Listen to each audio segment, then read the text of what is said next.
Welcome to the Great Detectives of Old Time Radio. From Boise, Idaho, this is your host, Adam Graham. If you have a comment, email it to me, box13@greatdetectives.net. Follow us on Twitter at Radio Detectives and become one of our friends on Facebook, facebook.com/Radio Detectives. Well, before we do get started, I do want to let you know the program is brought to you by the financial support of our listeners. And I particularly want to thank Lisa and Donald, as well as Gene, so much for your support. We'll send along access to the premium site, and you can support the show at support.greatdetectives.net, and you can also mail in a donation to the address. It is there at support.greatdetectives.net. And now, though, it's time for today's episode of The Adventures of Philip Marlowe. The original air date on today's Philip Marlowe program is October the 1st of 1949, and the title is The Tale of the Mermaid. Get this and get it straight. Crime is a sucker's road, and those who travel it wind up in the gutter, the prison, or the grave. This started with a wreck and went from there to double murder over $75,000 worth of glitter that nobody got in the end. Because I found out just in time what was fishy about the tale of the mermaid. From the pen of Raymond Chandler, outstanding author of crime fiction, comes his most famous character in The Adventures of Philip Marlowe.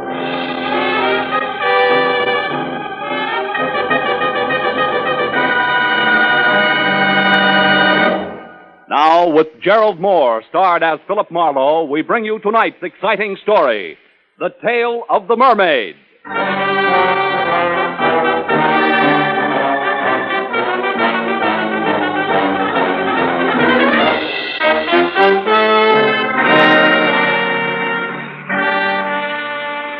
9:30, I was still in my office, tucking in the loose ends on a report, while I listened with half an ear to the fabric of city sounds rising from the street below. Fabric ripped suddenly by tires clawing concrete. The shattering crash that followed brought me to my feet. It was a traffic accident, and a bad one. I ran to the window, but it had happened around the corner out of sight from my office. So I watched others run for it and remembered grimly that every 30 seconds, somewhere in the country, a thing like that happened. And 1 out of every 16 minutes was fatal. I wondered who had been chewed up in a chromium meat grinder this time as I listened to first the police, then the emergency ambulance, and finally the scavenger truck cleaned the wreck off the street. After that, I went back to my report again and tried to forget about it. But an hour later, that same accident came back into my office. Mr. Marlowe. Yeah? This is Corey Riggs. Yes, Miss Riggs? I'm a nurse at the Warwick Emergency Hospital. Uh-huh. About an hour ago, a man named Stanley Ott was brought in, and he's been calling for you. For me? He was badly injured in an automobile accident on Cahuenga on his way to your office. Wait a minute, who did you say this was? I'm the nurse assigned to Mr. Ott at the hospital. I just got off duty, and I had to wait until I was relieved before I could call you. I see. Well, look, Miss Riggs, I'd like to help in any way I can, but it's 9:30. Mr. Marlowe, Mr. Ott gave me $250 and told me to call you. Yeah, I know, but And he said that I should give you $200 and keep the $50 for myself. Oh, fine. Now I get clients by proxy. I beg your pardon? Nothing. I'll be right over, Miss Riggs.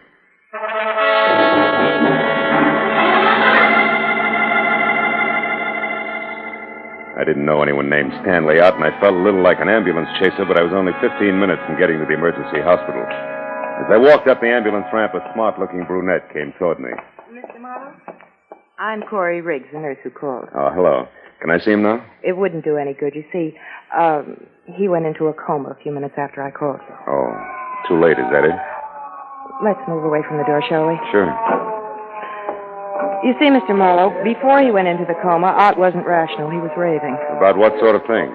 About you and a girl. Oh? As near as I could make out, she's supposed to meet someone tonight at 2 o'clock and collect $75,000. It's quite an assignment. Who's the girl? I don't know. All Ott said was something about a plaid coat as identification. Plaid coat, huh? Any idea what he wanted me to do? Chaperone, maybe? No, he kept pleading, stop her, she can't do it. So I'm sure that he wanted you to prevent this girl from keeping that appointment. For some reason that seems absolutely imperative to him. Where was this 2 o'clock meeting supposed to take place? I have no idea. Oh, fine. So it boils down to this. A girl we don't know in a plaid coat is meeting someone we don't know at a place we don't know at 2 a.m. The man who wants me to prevent it is in a coma and can't talk. Didn't he say anything else, Miss Rigg? He just kept saying, "You've got to help me, Marlowe. It's life and death." You know, we can stir up an awful hornet's nest poking our noses into $75,000 worth of business we know nothing about. I doubt that we can do any good anyway, because we don't have enough to go on. If he said anything else to even point in the right... Marlowe. What? Oh, wait a minute. He mumbled something once about a Constantine. Constantine? Yes, it's some pier. What is it, a boat? I don't know. But at least it's a lead, isn't it? Anything else? No. Okay, where can I reach you? I'll be at my quarters, Crestview 5781. 5781. And keep track of Stanley Out's condition, will you? If he comes out of it, talk to him. We've only got 3 short hours. I'll call you, Corey.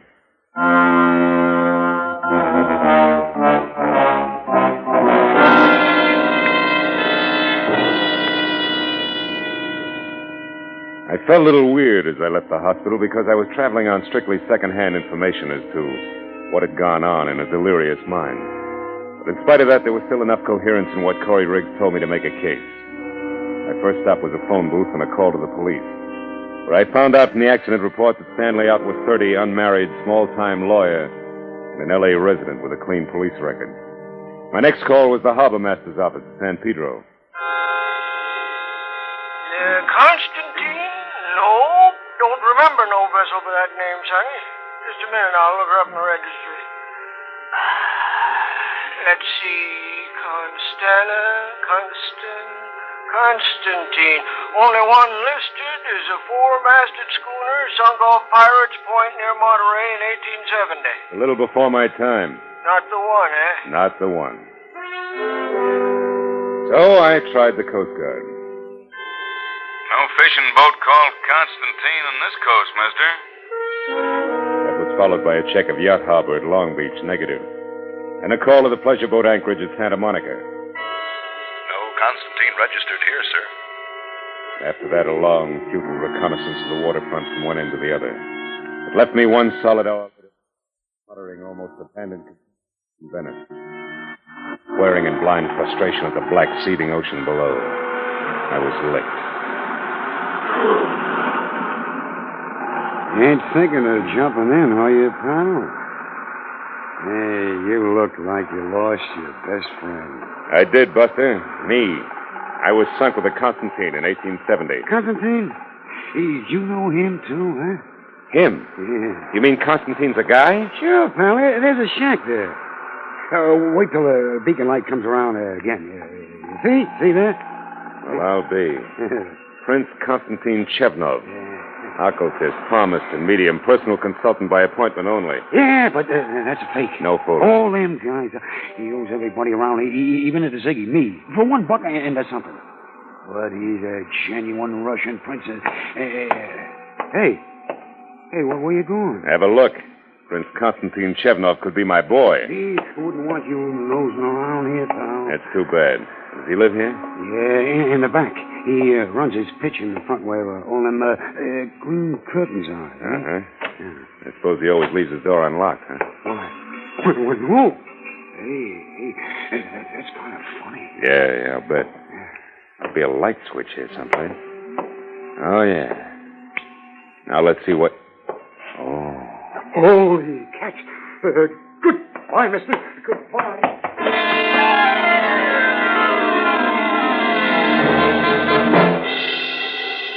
As the little wharf rat darted through the door and scampered away into the darkness, I went over to the body, face up on the cheap, gaudy carpet of the seance room. He was about 35 in a substantial gray business suit stained red in front where the bullets had gone in. His wallet was missing. There was no other identification on him.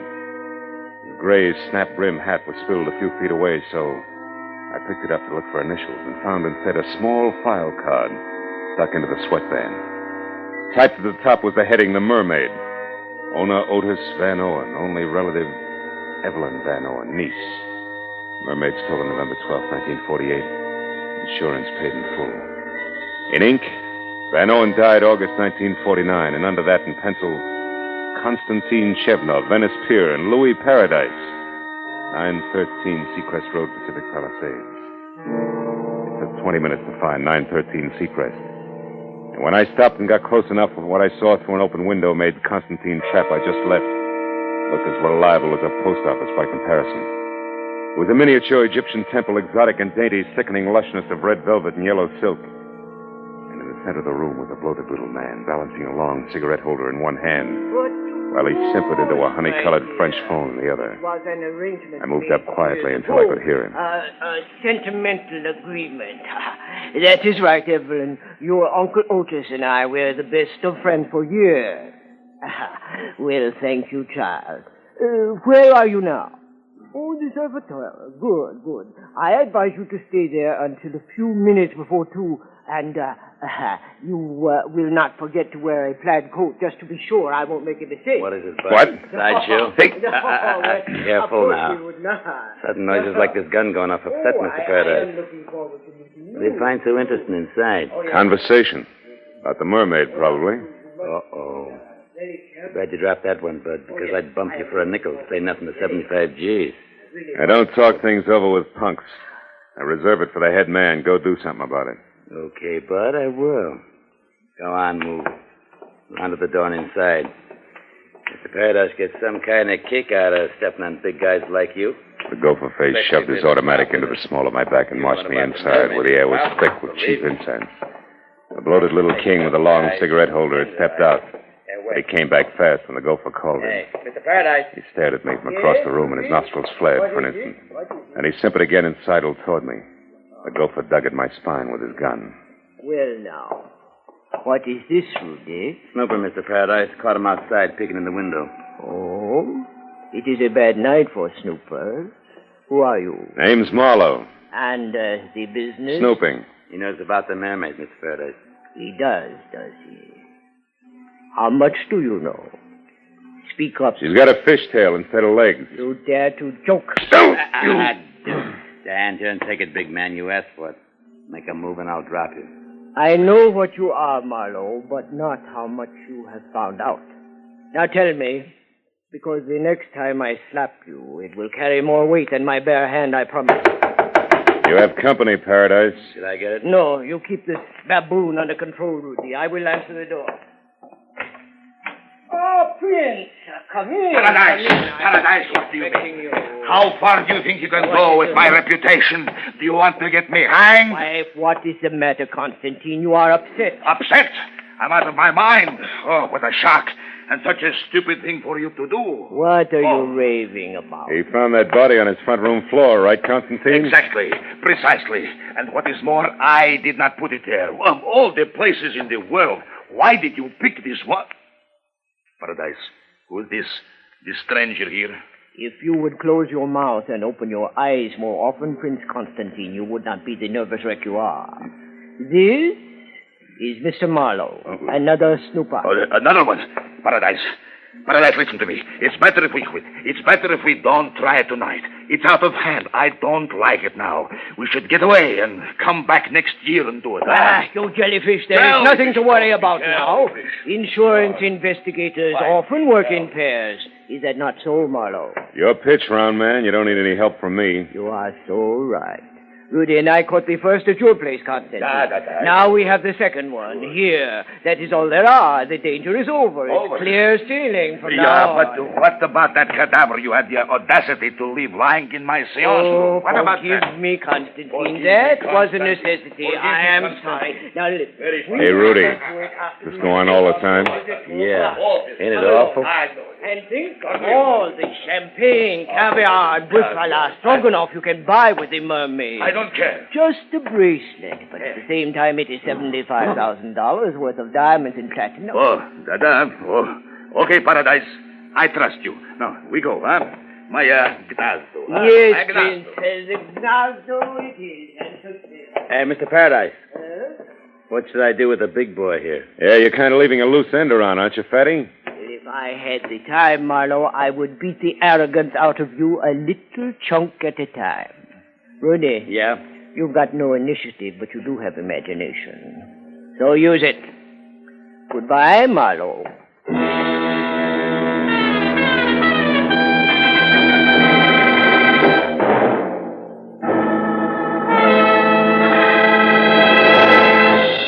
In just a moment, the second act of Philip Marlowe. But first, it's a big break in entertainment for you and a big break in a career for some talented youngsters when Horace Height's original Youth Opportunity Program opens the door to fame and fortune every Sunday evening on CBS. Popular Horace Height is host to young folks who want to break into show business. And every Sunday evening, one lucky winner does break in, to his delight and your listening pleasure. Yes, for music, comedy, thrills, and all-around fun, listen to Horace Height Sunday evenings, another great CBS show heard over most of these same stations. Tune in this fall for the shows that you love best of all. Listen carefully. Here's the address. It's CBS. Now, with our star, Gerald Moore, we return to the second act of Philip Marlowe and tonight's story, The Tale of the Mermaid.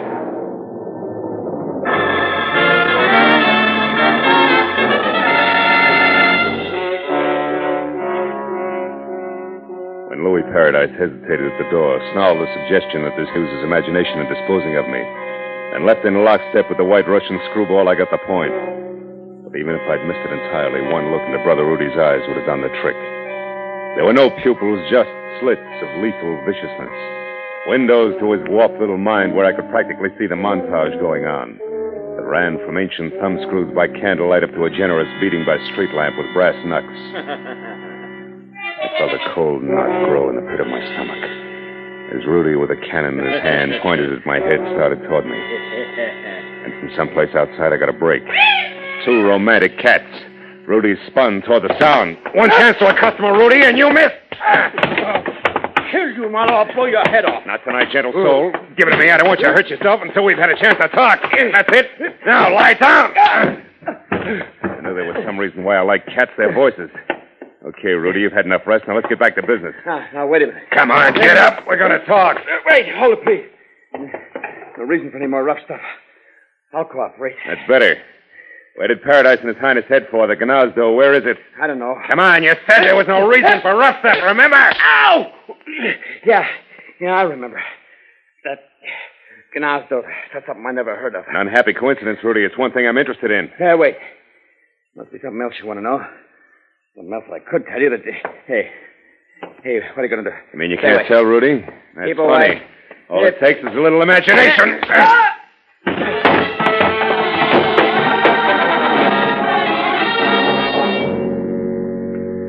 With Rudy out of the way, I started through the place looking for all-important answer to what was the Gnazdo. The 20 minutes of turning drawers and closets inside out revealed nothing more exciting than Louis Paradise's address book. First names only. And a picture of a girl named Toodles who belonged to the Roaring Twenties. And by this time should have caught a death of cold. His sister, no doubt. But no lead on the Gnazdo. So on the slim chance that my client Stanley Ott might already be back in this world and able to help, I got outside into my car and drove to the first drugstore where, after checking the phone books under everything from bars to bathhouses for a Gnazdo and getting no place, I called Corey Riggs at the nurse's home. No, Marlowe. Stanley Ott's still unconscious. I just talked to the night nurse on his floor. They expect him to come out of it soon. Why? What happened? Well, it's too much to explain now, Corey, but that girl, the one in the plaid coat, I found out that her name's Evelyn Van Owen, and she's staying at the Surf Hotel. Now, see if that much checks with Ott when he comes to, will you? All right. Oh, also, there's a diamond-studded item called the Mermaid, which accounts for that $75,000 he mentioned. Now, Constantine and the pier now equal a phony Russian prince who runs a spook palace out on the old Venice pier. Now, you got all that? Uh-huh. Good. Now, look, honey, listen real hard. Before Ott passed out, did he by any chance say the word Gnazdo? Gnazdo? Yeah. No. What does it mean? I don't know. I think it's the name of a place. Oh, have you checked the phone books? Yeah. It's no dice, Corey. Also, I checked one Mr. Louis Paradise, who you might mention... Marlowe, wait a minute. What's the matter? Wire, will you? There's a girl here, one of the nurses, who's trying to tell me something. Oh. It's the Gnazdo, Marlowe. Shh, wait a minute. She knows something about it here. It's Rosemary. You talk to her. Hello. You want to know what Gnazdo means? Yeah. Well, it's Russian, like Pashlamaya Gnazdo. Oh, that's so. Well, what does it mean in English, Rosemary? Fast, please. It's important. Well, that means let's go to my place. Gnazdo's the word for nest, sort of like cozy apartment or cottage. My place, Nest. You sure of that? Oh, I'm positive. I was an army nurse in the war, and I spent 2 years in Germany after the shooting part was over. 2 years, a half a block away from the Russian zone. That's close enough. Thanks a million, Rosemary. Don't mention it. Here's Corey. Oh. That do it, Marlowe? Yeah, I think so. At any rate, unless I'm way off base, it's where both the Mermaid and all parties concerned are going to rendezvous at 2 a.m. That's less than a half hour from now. The Prince's place on the pier. I want to be early, so goodbye, Corey. I'll call again when I know more. Yeah, and give my everlasting love to girlfriend Rosemary. She all is show a peach.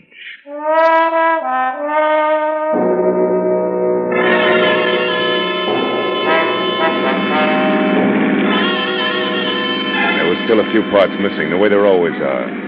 But as I drove fast for the old Venice Pier and added as I went along, it came out something like the theme of Paradise and Prince Whatchamacallit, ready, willing, and able to pay $75,000 for a piece of jewelry that one Evelyn Van Owen now owned. A mermaid, which according to the data I'd found on the insurance man's body, had once been stolen from Evelyn's late uncle.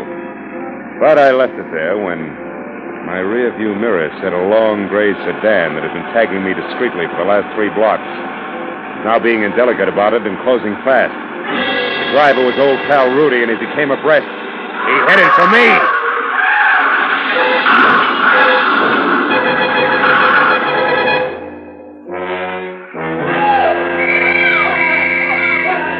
All right. You're okay, Mac. Don't you worry about a thing. We'll have you out of there in a minute. Hey, can't you knock out that horn? Knock out the horn, he says. What do you think we're trying to do? It ain't so easy getting my hand past the printed hood. You know. Oh. Well, that's better. Hey, cabby, what'd I hit? Well, in order of their appearance, Mac, your car into a telephone pole, and then you into your dashboard. Yeah, you're sure lucky you bounced off the curb first, mister. Okay. Rode you down plenty. Oh, hey, here comes the ambulance. Yeah. Look at the roll. Not for me. I'm all right. Hey, come on, cabby, help me out of this, will you? Sure, that's what we're trying to do, but don't you worry, the ambulance ain't for you. It's for the guy that sideswiped you and then tried to get away. I seen what happened, and I went after him in my cab. He turned into a dead end, no less, trying to shake me. Is he a mess? But I guess he'll live all right. Hey, what you got against you anyhow, Mac? Just my life. Listen, your cab's still all right? Sure, there's someplace you gotta go. There is. The old Venice Concessions Pier, my friend, and the sooner the better. Come on.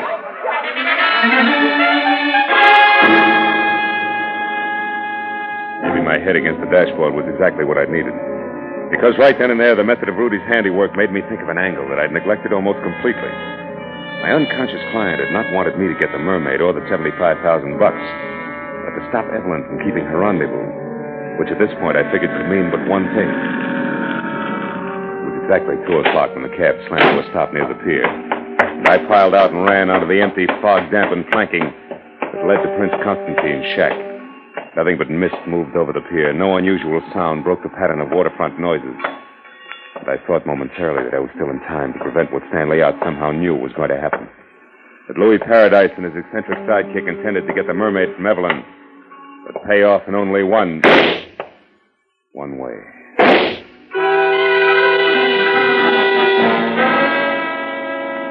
I ran to the rear of the shack on stilts and got close to the half-open door where I could see and hear, and found out just what I'd expected.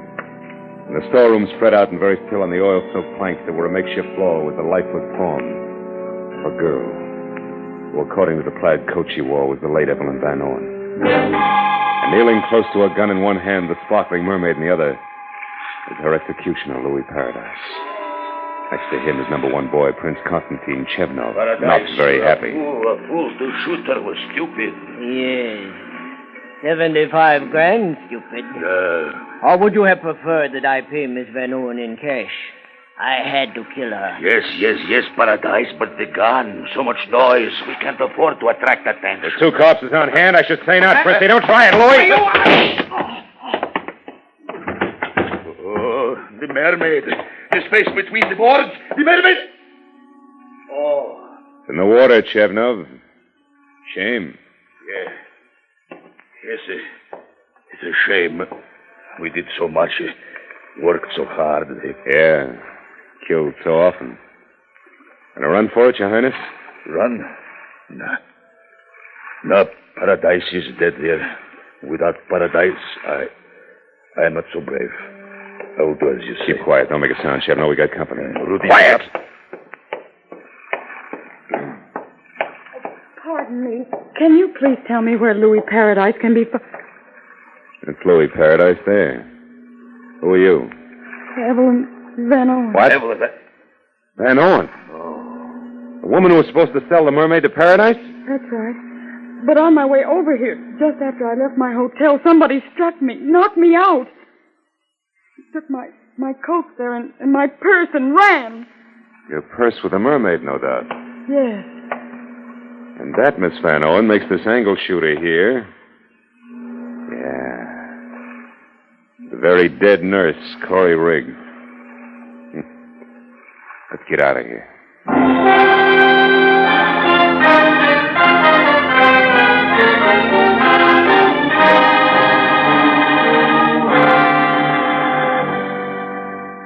There's nothing to worry about, Miss Van Owen. Stanley's going to be all right. Oh, I'm so happy. Why is it women always cry when they're so happy? Huh? I don't know, but it's effective. Well, I'll run along now. Goodbye. Bye, Doctor. Bye. You know, Mr. Marlowe, when I was in Stanley's room with the doctor, Stan said he didn't lose control of his car at all when he had that accident in front of your place. He was run off the road By by... a gray sedan, I know. Because I had the same treatment. One of Louis Paradise's henchmen, Rudy. Where's your car, honey? I'll walk you out. Just outside the front door. Mm-hmm. Tell me, did I tell you why Rudy roughed him up? Yes, in a way. You see, I told Stanley about the deal with the Mermaid, and he thought it all sounded a little phony. Can't understand why. He's a lawyer, you know. Now, legal type mind. Yeah. He said meeting anyone at 2 a.m. was ridiculous, so he investigated as much as he could because he was worried about me. We're engaged, you No, know. I never would have guessed. And he found out that Mr. Paradise was a fence. And Stan said that probably he never intended to give me the $75,000 for the Mermaid at all. That they intended to kill me. Here we are. Tell me, why did you get in touch with Paradise in the first place? I was just following Uncle Otis's instructions. He gave me the Mermaid when he was dying. And he told me if I wanted money to sell it only to a Mr. Paradise, but not to mention it to anyone. Your uncle faked the robbery, collected the insurance money, and then let you sell the Mermaid to a fence, huh? It's lucky for you that Nurse Corey Riggs was clever. She put together just enough of Otis's gibberish to know that there was something good to be had, and then got me to unravel it for her. And she got killed taking my place. When she tried to collect your $75,000. Yeah. Oh, here's my car. Well, Evelyn, for a little while you were a rich woman. Now it's all gone. How do you feel? Well, I'm alive. And in love. Yes, well, that answers my question. Good night, baby. And good luck.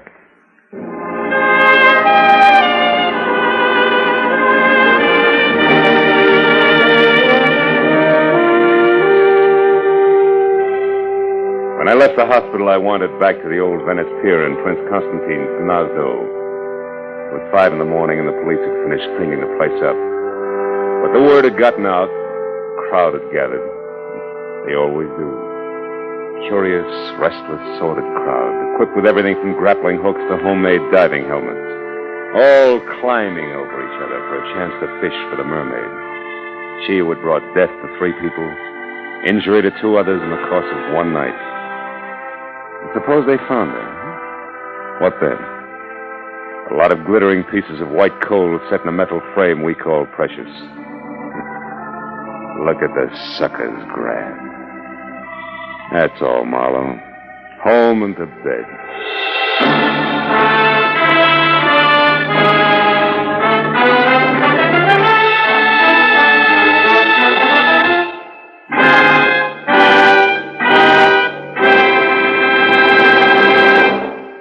The Adventures of Philip Marlowe, bringing you Raymond Chandler's most famous character, star Gerald Moore, and are produced and directed by Norman MacDonald. Script is by Mel Donnelly, Robert Mitchell, and Gene Levitt. Featured in the cast were Rita Lynn, John Daner, Michael Ann Barrett, Wilm Turbert, Junius Matthews, Herb Bygren, and Mark Lawrence. The special music is composed and conducted by Richard Orant. Be sure and be with us next week when Philip Marlowe says, It started with a terrified woman lost in a maze of memories she couldn't explain. And waiting for her outside an open window was death.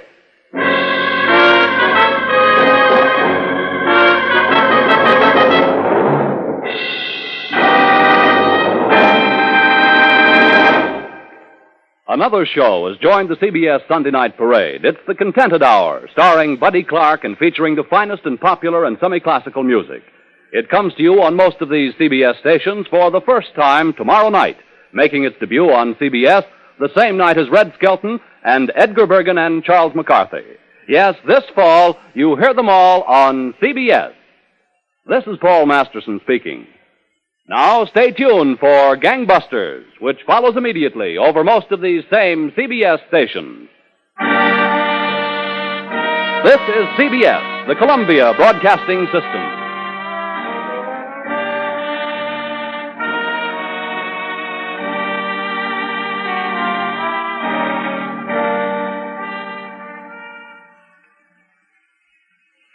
Welcome back. Well, I love this episode. Nice little mystery with Marlowe not even knowing who his client is or what the case is all about because of the car accident. And an interesting plug for traffic safety statistics, as well as a solid twist ending with the nurse being the one to get killed. All right, well, on to some listener comments and feedback. Donald writes, I really enjoy your podcast. Lisa says, once again, thank you for hosting the Great Detectives of Old Time Radio podcast. It's my absolute favorite podcast. I enjoy the variety of shows and your commentary as well. Keep up the great work. Well, thanks so much, Lisa. And then I also have a note from Gene, who says, really enjoy your show. Well, thanks so much. And then we also have a review on iTunes of a somewhat different tenor. The shows are really good, and Adam does a good job finding them and putting them out there for us. But his ideas and thoughts of each show is rather boring and tedious. Good shows, though, just skip the host. Okay, well, thanks for leaving your comment. And fair enough. The commentary is not compulsory. Oh, and one thing I did forget to mention on the show, and since we're actually pretty brief here, we also heard a little bit of evidence in this program of what the big talent raid of the late 40s, continuing as the premiere of the Red Skelton show was announced over CBS, and Skelton had been a big star over at NBC. But CBS was grabbing a lot of the talent, particularly the musical and comedy talent. NBC still had some things going on here in 1949. They still had Fibber, McGee and Molly, Bob Hope, and The Great Gildersleeve, as well as The Life of Riley. But CBS was taking a lot of talent and a lot of very well-known stars over to CBS. And all of this followed the move of Jack Benny over to CBS. So, Skelton, of course, very well-beloved comedian, actually played a radio detective in a series of movies, and we'll get to one of those eventually, the Screen Guild Theater adaptation. But Skelton, even though his radio show was on CBS, would start his television career on NBC. Before that, too, went to CBS. But at any rate, that's all for on the commercials. We'll see you back here tomorrow for Nick Carter, and next Wednesday, it'll be Philip Marlowe. In the meantime, send your comments to box13 at greatdetectives.net. Follow us on Twitter at